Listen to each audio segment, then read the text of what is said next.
امی کے ساتھ پارٹ 2۔ لیکن میں یہ محسوس کر رہا تھا کہ لینا سے زیادہ مجھے میری امی خوبصورت لگتی تھی۔ حالانکہ لینا بھی 19-20 سال کی لڑکی تھی۔ میرا دل آج میری امی کے لیے بہت مچل رہا تھا۔ اب میں یہ سوچ رہا تھا کہ میں اپنی امی کا کام کیسے اتاروں۔ پھر پیدل چلتے چلتے میں نے اپنی امی سے کہا کہ آپ بہت خوبصورت ہیں۔ پھر میری امی کہنے لگی، ہیری آج تمہیں میں کچھ زیادہ ہی خوبصورت نہیں لگ رہی؟ میں نے کہا ہاں امی، آپ ہیں ہی بہت خوبصورت۔ پھر میں نے اپنی امی کو کہا، میں نے کہا امی، لینا اتنی اچھی لڑکی نہیں ہے، اس کا سامان اتنا بڑا نہیں ہے۔ میں اب اپنی امی کو اس ٹاپک پہ لانا چاہتا تھا۔ پھر میری امی کہنے لگی کہ فی الحال تو تم گزارا کر لو لینا کے ساتھ، کوئی بڑے سامان والی بھی ڈھونڈ لیں گے۔ میں نے کہا کوئی ایسی لڑکی ڈھونڈیں جیسے آپ کا سامان ہے نا، یہ بہت اچھا لگتا ہے۔ پھر مجھے میری امی کہنے لگی، ہیری یہ تم کیا بول رہے ہو؟ میں نے کہا ہاں امی، آپ غلط نہ سمجھیں، میں جسٹ آپ کی تعریف کر رہا تھا۔ پھر میری امی نے مجھے کوئی جواب نہیں دیا اور وہ خاموش ہو گئی۔ میں نے کہا امی، آپ کو میری بات بری تو نہیں لگی؟ پھر وہ کہنے لگی، ہیری بری تو نہیں لگی، لیکن میں جانتی ہوں کہ میں بہت خوبصورت ہوں، کیونکہ تمہارے ابو بھی ایسا ہی کہتے ہیں۔ لیکن مجھے تمہارے ساتھ یہ بات کرتے ہوئے تھوڑی شرم آ رہی ہے۔ میں نے کہا امی، شرم کیسی، میں آپ کا بیٹا ہوں۔ پھر میری امی کہنے لگی، ہاں اسی لیے تو شرم آ رہی ہے۔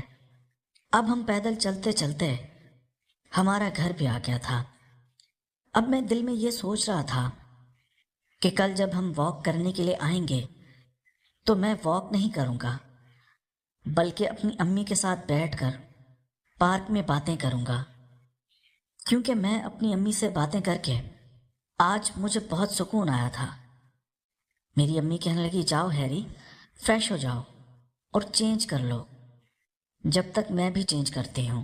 ہم نے واک والا ڈریس پہنا ہوا تھا۔ پھر میں واش روم میں گیا۔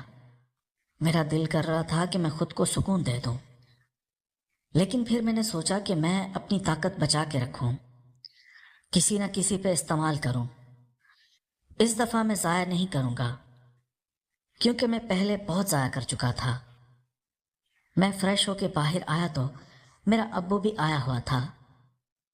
مجھے کہنے لگا، ہیری آج تم ماں بیٹا واک کرنے گئے تھے، سناؤ کیسا رہا؟ میں نے کہا ہاں ابو، بہت اچھا لگا۔ پھر میرا ابو میری امی کو کہنے لگا کہ ہم ایک کام کرتے ہیں، رات کو 8 بجے تک واک کرنے چلتے ہیں، میں بھی جب تک فری ہو جاتا ہوں تو میں بھی تم لوگوں کے ساتھ چلوں گا۔ اب میں دل میں ڈر گیا۔ میں نے کہا امی کہیں حامی نہ بھر لیں۔ پھر میری امی میرے ابو کو کہنے لگی، ہاں ہاں کیوں نہیں۔ پھر میں نے آنکھوں سے امی کو کہا، میں نے کہا امی آپ کو تو پتہ ہے ہم کس کام کے لیے جاتے ہیں۔ پھر میری امی میرے ابو کو کہنے لگی، ہاں ہاں وہ واک کرنے کا اصل مزہ تو شام میں ہوتا ہے، آپ تو بہت لیٹ آتے ہیں، رات کو تو پارک بھی خالی ہو جاتا ہے۔ پھر میرا ابو کہنے لگا، کوئی بات نہیں، ہم باہر گلی میں واک کر لیا کریں گے۔ پھر میں نے کہا نہیں نہیں ابو، شام میں ہی ٹھیک ہوتا ہے۔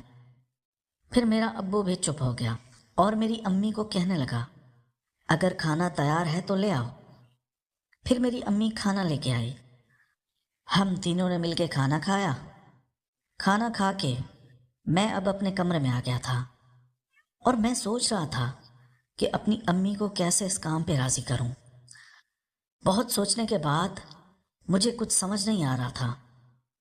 پھر میں نے کہا اچھا کل پارک میں جا کے ہی امی سے بات کروں گا، تو کوئی نہ کوئی راستہ نکل ہی آئے گا۔ میں سونے ہی لگا تو میرے فون کی بیل بجی۔ میں نے دیکھا تو میرا کالج کا دوست تھا۔ میں نے سوچا کہ اتنے عرصے بعد یہ فون کر رہا ہے اور وہ بھی اتنی رات کو۔ پہلی کال تو میں نے نہیں اٹھائی، پھر اس نے دوبارہ ملائی، پھر میں نے اٹھا لیا۔ میرا دوست مجھے کہنے لگا ہیری یار مجھے تم سے بہت ضروری بات کرنی ہے۔ میں نے کہا کیا ہوا؟ مجھے کہنے لگا یار ہیری میری ایک گرل فرینڈ ہے، وہ بھی ہمارے کالج میں ہی پڑھتی تھی۔ میں نے کہا ہاں ہاں کیا ہوا اس کو؟ وہ کہنے لگا یار اصل میں تمہیں تو پتہ ہے جب سے ہمارا کالج ختم ہوا ہے ملنا جلنا بہت کم ہو گیا ہے۔ وہ میری دوست کہہ رہی تھی کہ کل اس کے پاس ٹائم ہے تو ہم کہیں مل لیتے ہیں۔ یار میرے پاس تو ایسی کوئی جگہ نہیں ہے جہاں میں اس کو تنہائی میں مل سکوں اور پیار بھرا کام کر سکوں۔ تو میں نے کہا یار میں اس میں کیا کر سکتا ہوں؟ وہ مجھے کہنے لگا یار تمہارا ابو تو دن بھر آفس ہوتا ہے، تمہاری امی ہوتی ہے بس گھر پہ۔ میں نے کہا ہاں۔